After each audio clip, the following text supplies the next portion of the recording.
नमस्कार दोस्तों, आप सुन रहे हैं मेरी कहानी मेरी जुबानी। आज कहानी दो भाइयों की है। सेठ ध्यानचंद जी एक बहुत बड़ी कंपनी के मालिक।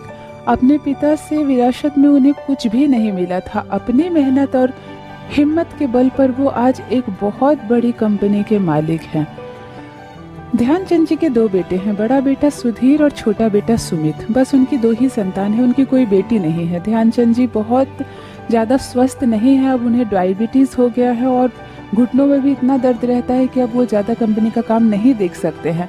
कंपनी दोनों बेटों ने हाथों हाथ संभाल ली है। बड़ा बेटा सुधीर तो मानो कंपनी का मालिक ही है।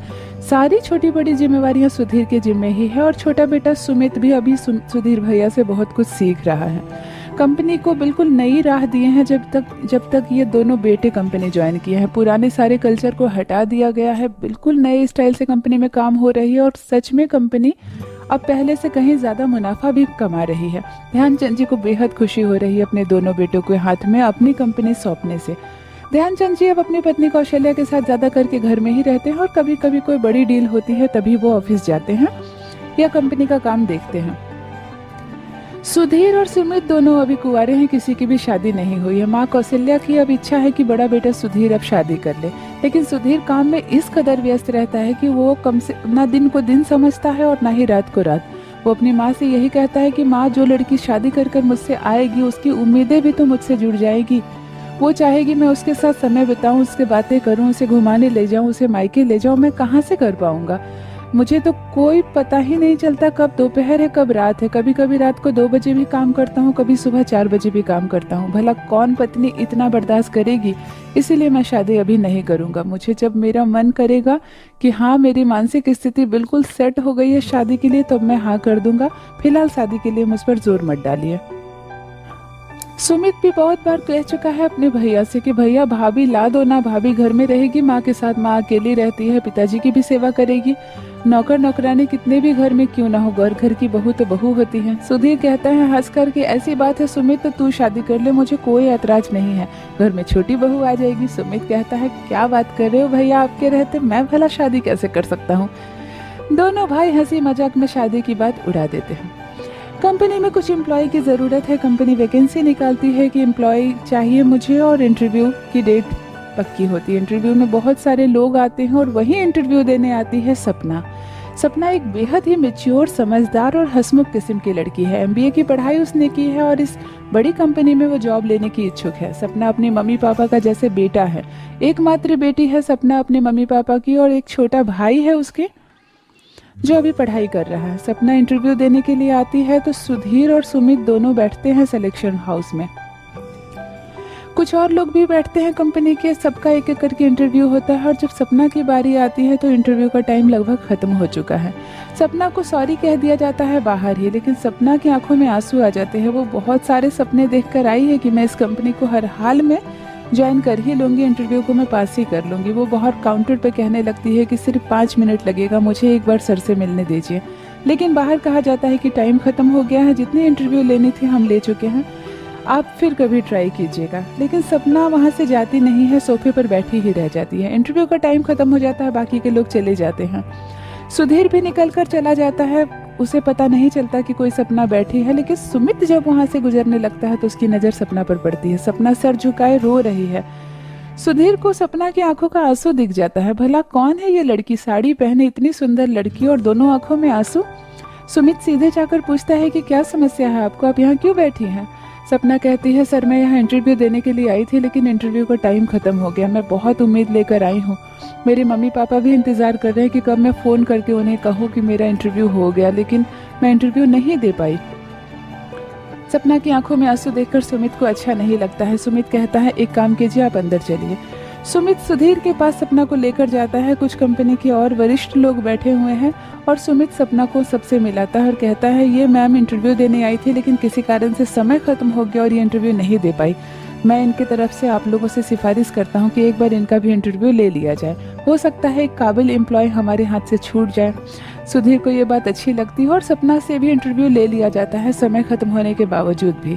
ये बात सपना को बहुत अच्छी लगती है और सपना इतना अच्छा इंटरव्यू देती है कि सुधीर, सुमित और कंपनी के और लोग सपना को सेलेक्ट करने का भी सोच लेते हैं।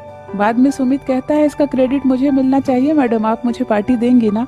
सपना कहती है सर पार्टी क्या, मेरी पूरी सैलरी आपकी है, आपको जो पार्टी लेना है ले लीजिए। सुमित हंसने लगता है और कहता है नहीं मैं मजाक कर रहा हूँ। उस दिन से सपना सुधीर की कंपनी में काम भी करने लगती है और बहुत ही ईमानदार और एक बहुत अच्छी एम्प्लॉय के रूप में सपना इस कंपनी में काम कर रही है। सपना कभी सुधीर के साथ डील फाइनल करने जाती है तो कभी सुमित के साथ, और सपना दोनों को अच्छी भी लगने लगी है। एक बार सुधीर के मन में ये बात आई कि सपना कितनी अच्छी लड़की है, हमारी कंपनी के लिए कितनी डेडिकेटेड है और कितना मुनाफा भी करके देती है हमारी कंपनी को। माँ हमेशा शादी शादी कहती है, अगर मैं सपना की जैसी किसी लड़की से शादी कर लूँ जो मेरी ही कंपनी में काम भी करे तो उसको मेरे काम की गहराई समझ में आएगी, उसे मुझसे कोई शिकायत नहीं होगी। बाद में सुधीर को लगता है कि सपना की जैसी क्यों, सपना ही क्यों नहीं, क्या कमी है इस लड़की में, कितनी अच्छी है और मुझे पसंद भी करती है, क्योंकि सपना बहुत ही मुस्कुराकर व्यवहार करती थी सुधीर से। इधर सुमित के दिल को भी सपना जीत लेती है। सुमित को ऐसा एहसास होता है कि सुधीर भैया कब से कह रहे हैं कि यार मैं शादी नहीं करूंगा, तू शादी कर ले, क्यों ना मैं सुधीर भैया से या मम्मी पापा से बात करूं कि मुझे एक लड़की पसंद है मेरी कंपनी की और मैं सपना से शादी करना चाहता हूं। दोनों भाई मन ही मन ख्याली पुलाव पका तो लेते हैं कि मुझे सपना पसंद है और मुझे सपना पसंद है, लेकिन सपना से कोई भी ये बात बोल नहीं पाता है। कुछ दिनों के बाद सुधीर पूरा मन बना लेता है कि आज मैं अपने पापा से बात कर ही लूंगा। सुमित भी मन बना लेता है कि आज मैं भैया को मना लूंगा सपना के लिए और फिर भैया ही बात कर लेंगे मम्मी और पापा से। तभी अचानक सपना मुस्कुराते हुए एक मिठाई का डब्बा लेकर कैबिन में आती है। दोनों भाई देखकर हैरान रह जाते हैं, कहते हैं सपना आज तुम बहुत मुस्कुरा रही हो, काफी खुश लग रही हो। सपना कहती है हाँ मैं बहुत खुश हूँ सर, मेरी शादी तय हो गई है। दोनों भाई चुपचाप रह जाते हैं, कोई किसी से कुछ नहीं कहता। सुमित कहता है क्या तुम्हारी शादी होने वाली है? सपना कहती है हाँ मेरी एंगेजमेंट तो पहले ही हो गई थी, करीब 4 महीने पहले, लेकिन शादी की डेट नहीं निकल पा रही थी। मेरे पति भी बेंगलोर में एक कंपनी में जॉब करते हैं, लेकिन फाइनली अब वो शादी के लिए मान गए हैं। उनकी यही शर्त है कि मुझे काम छोड़कर उनके साथ बेंगलोर जाना होगा और मैं वहीं किसी कंपनी को ज्वाइन कर लूँगी। सर मेरी शादी सिर्फ 1 हफ्ते के बाद ही है, इसीलिए मिठाई के साथ ये शादी का कार्ड लाई हूँ।